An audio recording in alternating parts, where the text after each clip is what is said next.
Assalamualaikum warahmatullahi wabarakatuh. Salam sejahtera bagi kita semua. Perkenalkan, nama saya Septia Anggreni Suprito dengan NIM 0520703995, Prodi Sistem Informasi dari UPBJJ Serang. Dalam video kali ini, saya akan mengerjakan tugas 1 mata kuliah Algoritma dan Pemrograman sebagai berikut. Di sini, buatlah algoritma dalam bentuk flowchart dan pseudocode kasus berikut.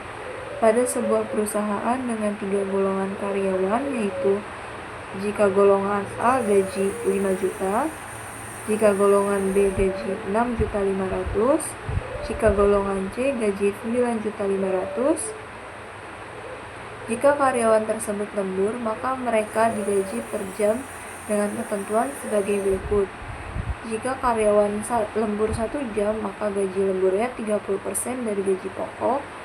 Jika karyawan lembur 2 jam, maka gaji lemburnya 32% dari gaji pokok. Jika karyawan lembur 3 jam, maka lemburnya 34% dari gaji pokok. Jika karyawan lembur 4 jam, maka gaji lemburnya 36% dari gaji pokok. Jika karyawan lembur di atas 5 jam, maka gaji lemburnya itu 38% dari gaji pokok.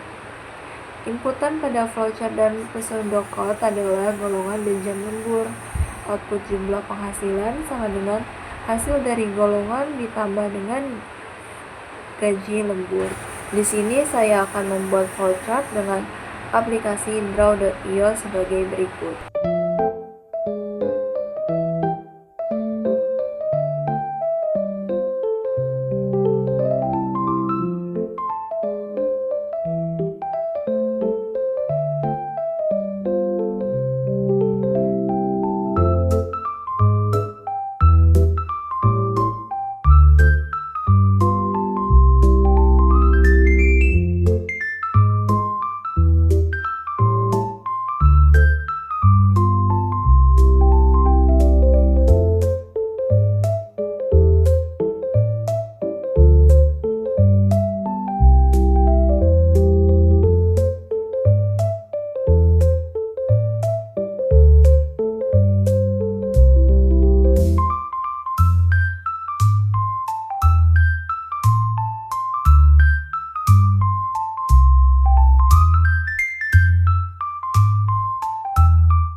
Baiklah, di sini saya telah selesai membuat flowchart menggunakan aplikasi Draw.io. Di sini saya akan menjelaskan. Pertama, kita memulai dengan start. Di sini saya menggunakan terminator untuk menyatakan permulaan dari suatu proses atau program. Kemudian di sini saya menggunakan input atau output yang berbentuk seperti jajar jenjang. Itu untuk menyatakan proses atau input atau output yang sedang dijalankan atau jenis peralatannya. Kemudian di sini ada if golongan A, itu decision berbentuk seperti belah ketupat. Ini menunjukkan suatu kondisi tertentu. Kemudian untuk gaji pokok 5 juta, di sini menggunakan seperti gambar persegi panjang. Di sini ada 5 juta. Kemudian if golongan B, gaji pokoknya 6.500.000, dan if golongan C, gaji pokoknya 9.500.000. Selanjutnya di sini saya juga menggunakan if lembur 1 jam, sama dengan menggunakan decision juga. Ini untuk menyatakan suatu kondisi tertentu. If lembur 1 jam, maka gaji lembur sama dengan gaji pokok dikali 30%. If lembur 2 jam, gaji pokok dikali 32% itu sama dengan gaji lembur. Kemudian if lembur 3 jam, gaji pokok sama dengan gaji pokok dikali 34% sama dengan gaji lembur. Kemudian if lembur 4 jam, di sini gaji pokok dikali 36% itu sama dengan gaji lembur. Kemudian yang terakhir di sini saya menggunakan if lembur di atas 5 jam, dan itu akan memproses gaji lembur sama dengan gaji pokok dikali 38%. Setelah semuanya sudah saya masukkan ke dalam fungsinya masing-masing, kemudian saya hubungkan, dan kita menghubungkan ke dalam proses jumlah penghasilan sama dengan gaji golongan ditambah gaji lembur. Kemudian outputnya adalah jumlah penghasilan. Di sini saya juga menggunakan terminator kembali untuk mengakhiri dari sebuah program yang telah saya buat.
Selanjutnya, saya di sini membuat pseudocode menggunakan aplikasi Visual Studio Code. Di sini kita mulai dengan start, kemudian input golongan. Inputnya itu ada golongan dan gaji lembur. Selanjutnya, kondisi menggunakan if else if. If golongan A dan gaji pokok 5 juta, else if golongan B dan gaji 6.500.000, else if golongan C dan gaji pokok 9.500.000, and if. Kemudian if jam lembur itu 1 dan gaji lembur 0,30 dikali gaji pokok. Ini artinya jika karyawan tersebut lembur selama 1 jam, maka gaji lemburnya 0,30 dikali gaji pokok. Atau else if jam lembur 2 jam, maka gaji lemburnya 0,32 dikali gaji pokok. Else if juga jam lembur 3 jam dan gaji lembur 0,34 dikali gaji pokok. Else if jam lembur 4 jam dan gaji lemburnya 0,36 dikali gaji pokok. Else if jika jam lemburnya di atas 5 jam, then maka gaji lembur 0,38 dikali gaji pokok. And if total penghasilannya adalah gaji pokok ditambah dengan gaji lembur. Output dari semua program atau alur ini adalah total penghasilan dan N, diakhiri dengan N. Sekian penjelasan dari saya, kurang lebihnya mohon maaf. Terima kasih. Wassalamualaikum warahmatullahi wabarakatuh.